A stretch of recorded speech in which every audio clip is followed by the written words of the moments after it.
Être une femme, une maman, une entrepreneure n'est pas de tout repos. J'ai créé Merci Mec pour vous parler de neuroatypie, d'hypersensibilité, mais également d'emprise, de manipulation et de violence conjugale. À travers ces épisodes, je vous parlerai de moi, des personnes que j'ai pu rencontrer, du vécu de certaines femmes et surtout de comment faire pour passer de victime à puissante. Alors bienvenue dans Merci Mec.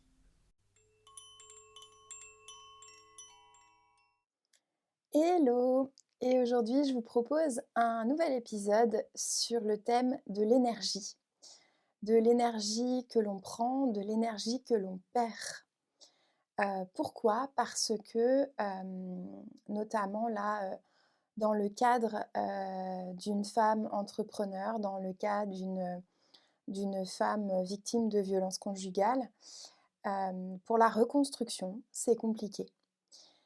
Et il faut savoir poser son énergie là où c'est vraiment important. Alors vous me direz, entrepreneur et femme victime de violence, c'est incompatible ou pas. L'idée, c'est de vous dire que de toute façon, dans votre vie en général, il va falloir placer votre énergie là où vous en avez besoin. J'ai fait un épisode sur le fait que notre corps nous parle et que souvent, en fait, on s'épuise parce qu'on ne s'écoute pas. Là, ça va être un petit peu la même chose par rapport à l'énergie, c'est apprendre à retrouver de l'énergie, apprendre à ne pas en perdre inutilement.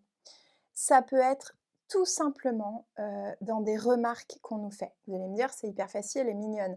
Mais moi, quand, je prends, une réflexion de quelqu'un qui me fait mal au cœur, ça va ruminer dans ma tête pendant, plusieurs heures, voire plusieurs jours. Oui, je suis pareille. Mon cerveau, il déconnecte jamais. Et du coup, effectivement, pendant des années, quand je prenais une réflexion, et bien, ça ruminait dans ma tête et ça me faisait perdre une énergie de dingue.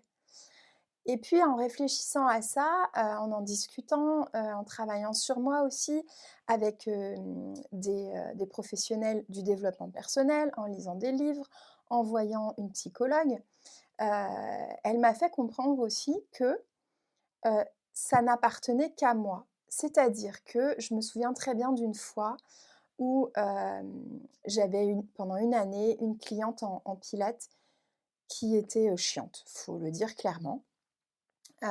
Mes exercices n'allaient jamais. Peu importe les solutions que je pouvais lui proposer, ça ne lui convenait pas.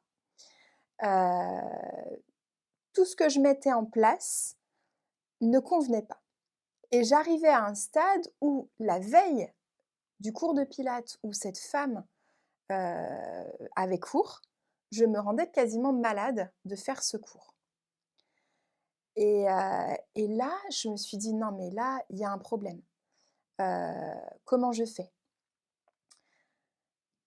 Soit ça partait au clash, je la dégageais de mes cours, mais j'étais pas encore capable de faire ce genre de choses. Parce que finalement, je me suis rendu compte aussi qu'il y a pas que moi qu'elle gênait, cette femme. Tout le cours, ça commençait, je voyais bien, les mimiques de visage quand elle faisait des réflexions ou les soufflements de certains de mes élèves, justement à chaque fois.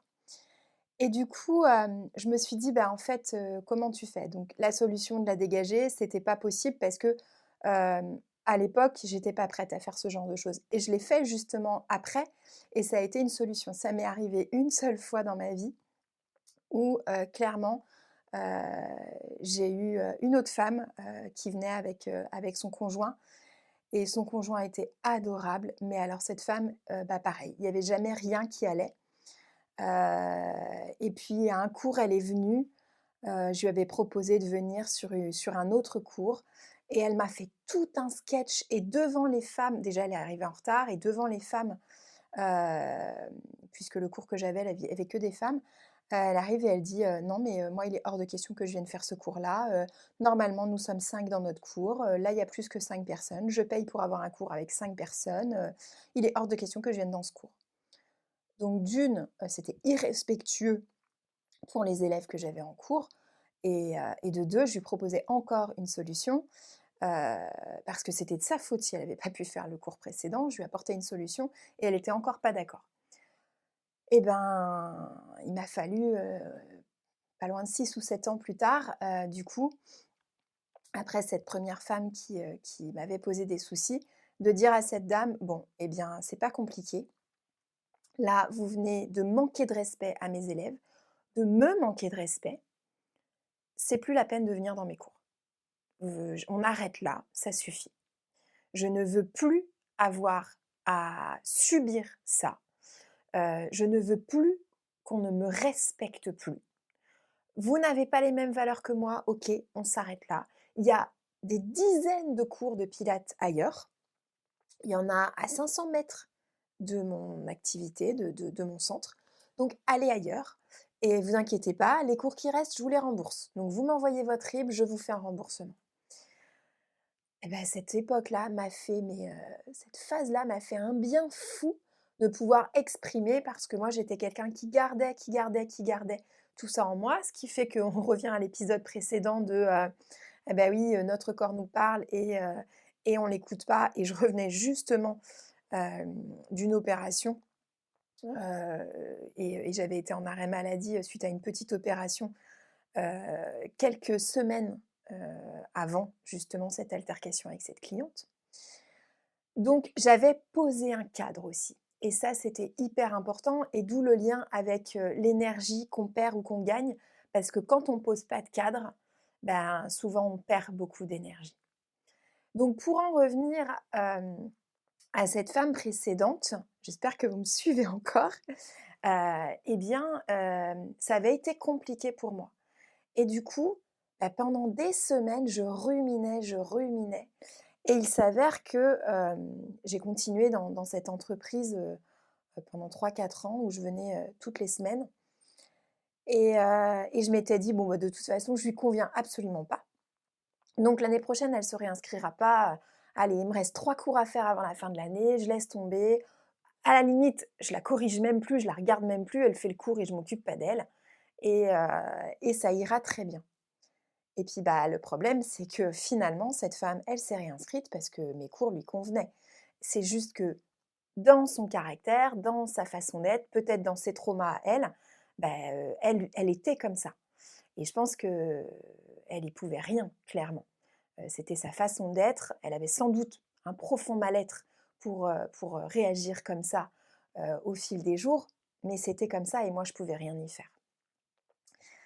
Donc, j'ai pris à contre-pied en me disant: «OK, elle est jamais contente, mais finalement elle se réinscrit quand même à mes cours et du coup comment je peux faire? Comment moi je peux réagir? Comment je peux m'organiser pour que ça ne vienne pas, me bouffer la vie clairement?» Et donc, je me suis simplement mise en retrait. J'ai pris un peu de recul par rapport à cette situation. J'en ai évidemment discuté avec des professionnels, avec mes collègues, avec une psychologue et puis, cette psychologue me disait: «Mais vous savez, on vit aussi dans une société où on ne pointe du doigt que ce qui ne va pas. Quand vous apprenez les tables de multiplication à l'école, on va vous dire: "Ah ouais, t'as fait une erreur sur le 9 fois 8. Par contre, les 9 autres bonnes réponses, on vous fait aucune réflexion. C'est normal que, tout soit OK. Par contre, on appuie là où ça fait mal. Là où vous avez fait l'erreur, bah là, bim, on vous met bien dans la mouise, quoi. Par contre, les 9 bonnes réponses, ben, ça m'a fait réfléchir et je me suis dit: «OK, donc en fait, cette femme-là, sur l'ensemble de mes cours», à l'époque, je devais avoir, pas loin de 150 élèves, chaque semaine que je rencontrais. Sur 150 élèves, il y en avait une qui était pas contente. Donc même pas 1 de mes clients. Les avis que j'avais étaient tous ultra positifs. Les gens revenaient chaque année faire mes cours. Et moi, je me prenais la tête sur une personne. Et ça, c'était mon côté perfectionniste de je ne peux insatisfaire qui que ce soit. C'est impossible pour moi de ne pas avoir 100% d'avis positifs. Et c'est là où on a un travail à faire sur soi. Parce qu'en fait, on ne peut pas plaire à tout le monde. Peu importe que vous soyez la meilleure prof de pilates, de danse, le meilleur manager de la planète, vous ne pourrez jamais satisfaire tout le monde. Et à partir du moment où vous vous êtes mis ça en tête, ben déjà, ça change beaucoup de choses.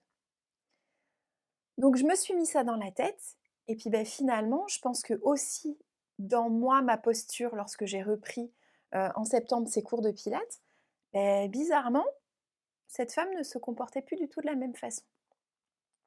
Donc, elle avait vraiment touché du doigt quelque chose qui venait chercher des émotions désagréables profondes en moi. Et du coup, ça m'a permis aussi de me remettre en question et dans le bon sens du terme, de ok, pas de me remettre en question, je suis une mauvaise prof de pilates, j'y arrive pas, mais ok, je peux pas satisfaire tout le monde.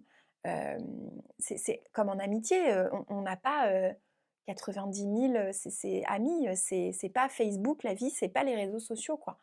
Moi, dans la vie, j'ai 2 amis et après le reste, c'est des copains, des connaissances, mais les noyaux durs, ils sont très, très peu et c'est très bien comme ça. Donc on ne peut pas plaire à tout le monde. Et une fois que vous avez posé ça, bah déjà, vous posez, une belle base, un gros socle. Donc par rapport à, le fait d'être entrepreneur aussi, ça veut dire que, moi qui suis entrepreneur, j'ai compris que je pourrais pas travailler avec tout le monde. Et maintenant, lorsque je reçois des clientes, eh bien, en fonction du premier rendez-vous, je leur dis tout de suite, soit parce que, bah, justement, je sais déjà que, au niveau de l'alchimie, ça va pas matcher. Et donc, il y a certaines personnes qui vont me prendre tellement d'énergie, que je préfère, les envoyer vers d'autres collègues où je sais, que ça matchera avec elles, ou avec eux. Donc ça, c'est hyper important, heu, de se dire: «OK, est-ce que ça va me prendre plus d'énergie que, ce que moi je vais pouvoir, en avoir en retour aussi?» Parce que dans nos métiers, en tout cas dans mon métier de thérapeute, bah, évidemment que, ça me prend énormément d'énergie, mon job et que, il faut que je travaille avec des gens qui ont des traumas, qui ont des blocages. Si moi je sens que ça va me puiser tellement d'énergie que je vais pas pouvoir continuer mes rendez-vous derrière, et ben ça c'est niet maintenant, j'arrête. Donc voilà, donc déjà je fais un premier tri sur, mon énergie, l'énergie de la personne. Est-ce que ça va matcher? Est-ce que ça va pouvoir le faire? Et certaines personnes, bah, on le sait déjà que ça va pas le faire. Donc hop, je fais un premier tri, là-dessus. Dans cette vie, d'entrepreneur, il y a aussi cette histoire de procrastination. Alors chez moi, c'est lié évidemment, au TDAH, mais c'est aussi que de procrastiner, de laisser, des tâches, hem, en suspens et de les faire à la dernière minute parce qu'on n'a plus le choix, bah, ça, c'est, un un un sacré, mange-énergie. Je sais pas comment vous expliquer, mais j'ai pas le mot qui me vient là, mais voilà, c'est quelque chose qui vous prend de l'énergie de dingue parce que finalement, on repousse, on repousse, on repousse, on repousse et puis, bah, en fait, il va nous falloir une énergie de dingue où on se dit: «Bon, bah, là, je vais y passer la nuit parce qu'il faut que je rende ce rapport demain, que j'ai procrastiné de dingue et que du coup, bah, j'ai plus le choix». Donc ça, c'est pareil, c'est, OK, comment je pose les choses maintenant parce que, heu, je l'ai eu fait dans le passé et j'ai plus du tout envie de le faire maintenant. C'est-à-dire que maintenant je m'organise. C'est pas facile, parce que, il faut que je sois hyper rigoureuse, que, les to-do list, le planning, que je me fixe, il y a toujours des imprévus, il y a toujours encore, malgré le fait que je planifie beaucoup plus et que je m'organise beaucoup plus, il y a quand même, ce trouble neurodéveloppemental qui fait que, je prévois un truc et puis, j'ai oublié, cet appareil-là pour faire, mon podcast. J'ai oublié mon micro donc je peux pas le faire ou alors, si je le fais mais du coup j'aurai pas le son, idéal. Donc qu'est-ce que je mets en place, pour, ne plus, avoir ce genre de petites, bêtises ou d'oubli. Donc ça, c'est aussi, encore une fois, un cadre et qui a du coup des conséquences sur votre énergie. Donc ça, c'est hyper important. Je reviens un peu à cette histoire des 2 femmes qui m'ont, ennuyée, qui m'ont, bouffé mon énergie clairement. Eh bien, il y a aussi des choses à mettre en place par rapport à ça.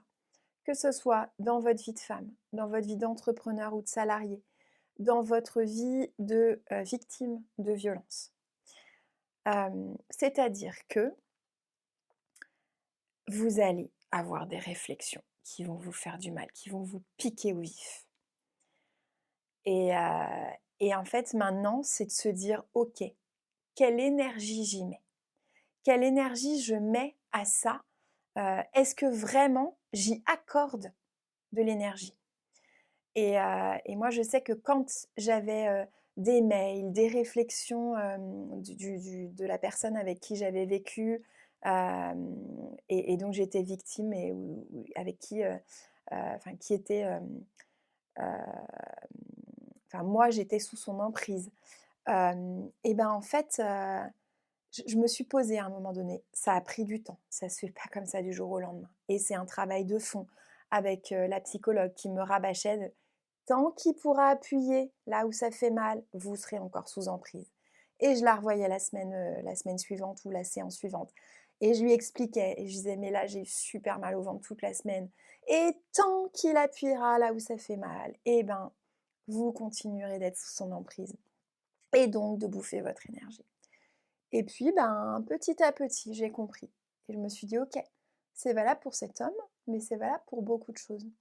Donc maintenant, quand on me fait une réflexion, quand je reçois des mails, horribles encore de personnes ou, quand j'ai eu, hem, heu, reçu des mails ou des réflexions de cette personne à l'époque, hem, et bien, j'ai posé les choses. OK, je viens de recevoir ce truc. Déjà, est-ce que je l'ouvre? Est-ce que là, vu ce que je suis en train de faire, est-ce que je suis en état d'ouvrir ce mail, ce SMS, de répondre à cet appel? Oui, non. Oui, OK, je me pose, je l'ouvre avec beaucoup de recul. Non, je suis pas prête, je ne l'ouvre pas, je verrai ça plus tard. Et donc quand je l'ouvre, eh bien la question aussi c'est: «Est-ce que ça m'appartient?» Est-ce que là, ce qu'il est en train de me demander ou est-ce que la réflexion qu'on vient de me faire, elle m'appartient? Et la plupart du temps, c'est non, ça ne m'appartient pas. La réflexion qu'on me fait, là, sur, ma façon de me comporter, sur, la façon dont je réagis à certaines choses, sur, ce que j'ai pu faire ou comment je suis, ne te regarde pas. Je suis un être humain, je fonctionne d'une certaine façon. Ça ne te convient pas, c'est ton problème. Et à partir du moment où vous vous mettez ça en tête, hem, je peux vous assurer que ça change la vie. Pendant des années, cette personne, j'ai eu des réflexions sur mon poids. Bon, la petite anecdote, c'est quand même, je faisais entre 34 et 36 en taille, de pantalon. Donc j'avais des réflexions sur mon poids, comme quoi j'avais grossi, heu, que j'étais pas suffisamment musclée, que mes fesses étaient plates, ou flasques, et que je faisais pas suffisamment de sport, et donc je le prenais tellement pour moi pendant un temps et puis après, vous prenez du recul, puis vous vous dites: «Ben, en fait non, ça m'appartient pas. Moi, si potentiellement j'ai grossi et que j'ai envie de perdre du poids parce que, je me sens pas bien dans ma peau, c'est moi qui décide de. Si, il me dit que j'ai grossi, que ce n'est pas vrai, parce que factuellement, je n'ai pas changé de pantalon, je monte sur la balance, mon poids n'a pas changé. C'est lui qui a cette vision-là, c'est pas moi. Moi, je suis bien dans mes baskets. Alors, je mets une petite parenthèse parce que pour le coup, quand on vous rabâche des choses pendant des dizaines de fois et qu'on vous met à mal, forcément, vous n'êtes pas si bien que ça dans vos baskets, mais là, pour le coup, c'est pas le principe. Ça, on pourra en rediscuter, ça pourra faire l'objet d'un prochain épisode, justement. Mais du coup, tout ça pour vous dire aussi que souvent, ces personnes-là, quand elles vous font une réflexion, hem, essayez de vous dire: «OK, ça ne m'appartient pas. Ce qu'il vient de me dire, c'est pas pour moi, en fait» et la plupart du temps, c'est pour eux. Ce qu'ils vous font comme réflexion à vous, c'est pour eux qu'ils la font. C'est-à-dire, lui ne se sentait pas bien dans sa peau. Lui avait l'impression d'avoir grossi. Lui avait besoin de faire du sport parce qu'il était malade, heu et que, du coup, il avait cette addiction au sport. Mais ça m'appartenait pas. Moi, je n'ai pas d'addiction au sport. Moi, je n'ai pas de problème avec mon corps. Donc c'est ta réflexion. Elle ne m'appartient pas. Visualisez quand une personne malsaine ou maladroite, parce que parfois ça peut arriver de faire des réflexions, pour des gens qui sont heureusement qu'il n'y a pas que des manipulateurs sur terre, mais du coup, il peut y avoir des réflexions un peu maladroites qu'on peut prendre, et qui peuvent faire un peu mal. Et on sait très bien que la personne n'a pas voulu dire ça. Mais imaginez tout bêtement un une fenêtre, une plaque de verre, de, hem, de placo, de tout ce que vous voulez, devant vous. Et en fait, quand la personne en face de vous fait cette réflexion, bah, au lieu de vous arriver en plein cœur, elle va rebondir et elle va revenir sur cette personne. Du coup, elle ne vient pas sur vous. Vous vous protégez de tout ça. Il y a aussi l'image de la bulle qu'on se met autour de nous. Ça, c'est un processus qu'on fait en sophrologie beaucoup et du coup, en fait, on se met dans notre bulle et toutes les choses désagréables, qu'on peut nous dire ou nous apporter ou nous faire ne viennent plus, sur nous, ne voilà, impossible, une bulle invisible qui ne nous atteint pas.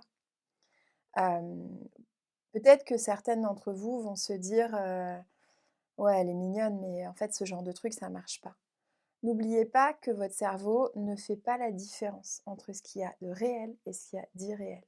C'est-à-dire que, quand vous avez un film d'horreur, quand vous regardez un film d'horreur, vous savez très bien que c'est faux, vous savez très bien que ça n'existe pas. Mais votre corps, votre cerveau, ils réagissent quand même. Alors que vous savez très, très bien que c'est faux. Eh ben, faut le faire à l'inverse. C'est-à-dire que moi, je ne prends que les choses positives. Mon cerveau ne va se mettre dans la tête que ce qui me fait du bien.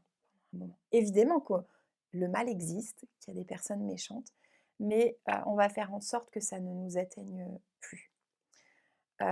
Évidemment, ça ne se fait pas comme ça du jour au lendemain.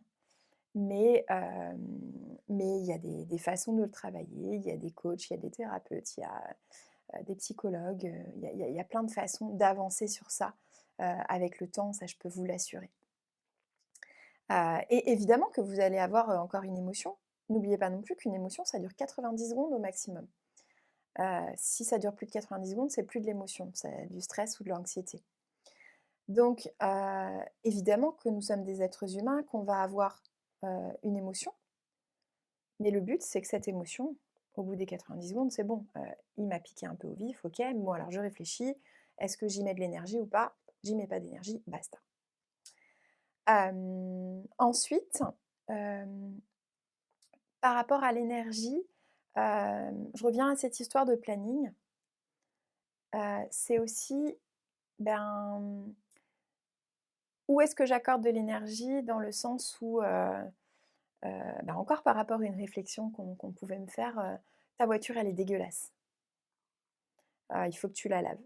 OK. Et ben, en fait, l'énergie que je vais placer, je vais mettre des ordres de priorité.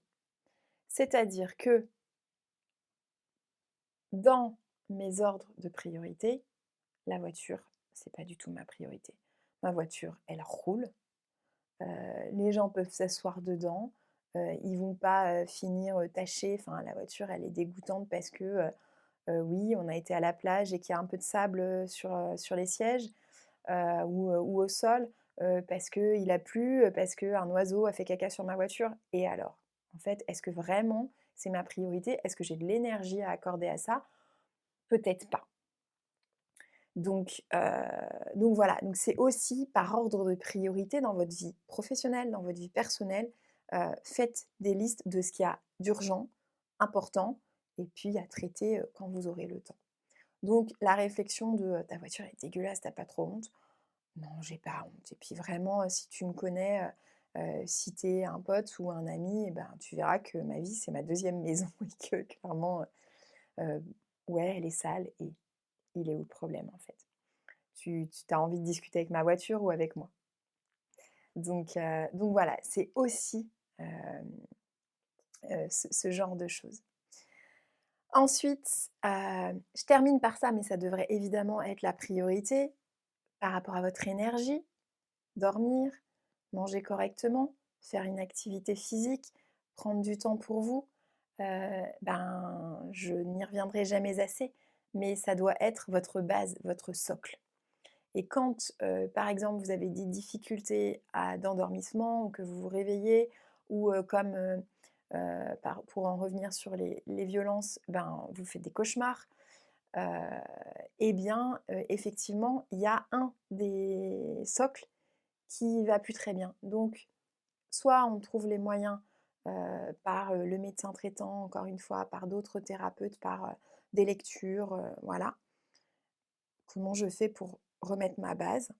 Ou alors, bah, j'essaye de prendre plus de temps sur les autres bases.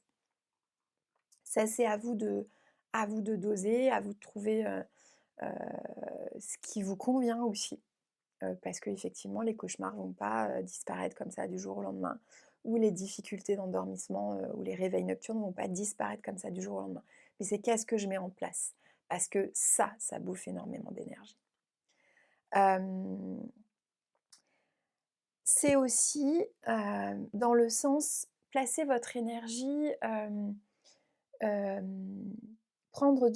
moi ça vient aussi dans l'idée de prendre du temps pour moi. C'est-à-dire que, j'ai besoin, ça c'est propre à moi, ma personne, j'ai besoin dans mon planning, dans ma vie, de, faire un massage, d'aller voir un magnétiseur, une magnétiseuse ou une personne qui fait des soins énergétiques, heu, d'aller faire un rendez-vous avec une psychologue, d'aller voir une kinésiologue, pardon, d'aller faire une séance de kiné parce que, bah, mon épaule va pas très bien en ce moment.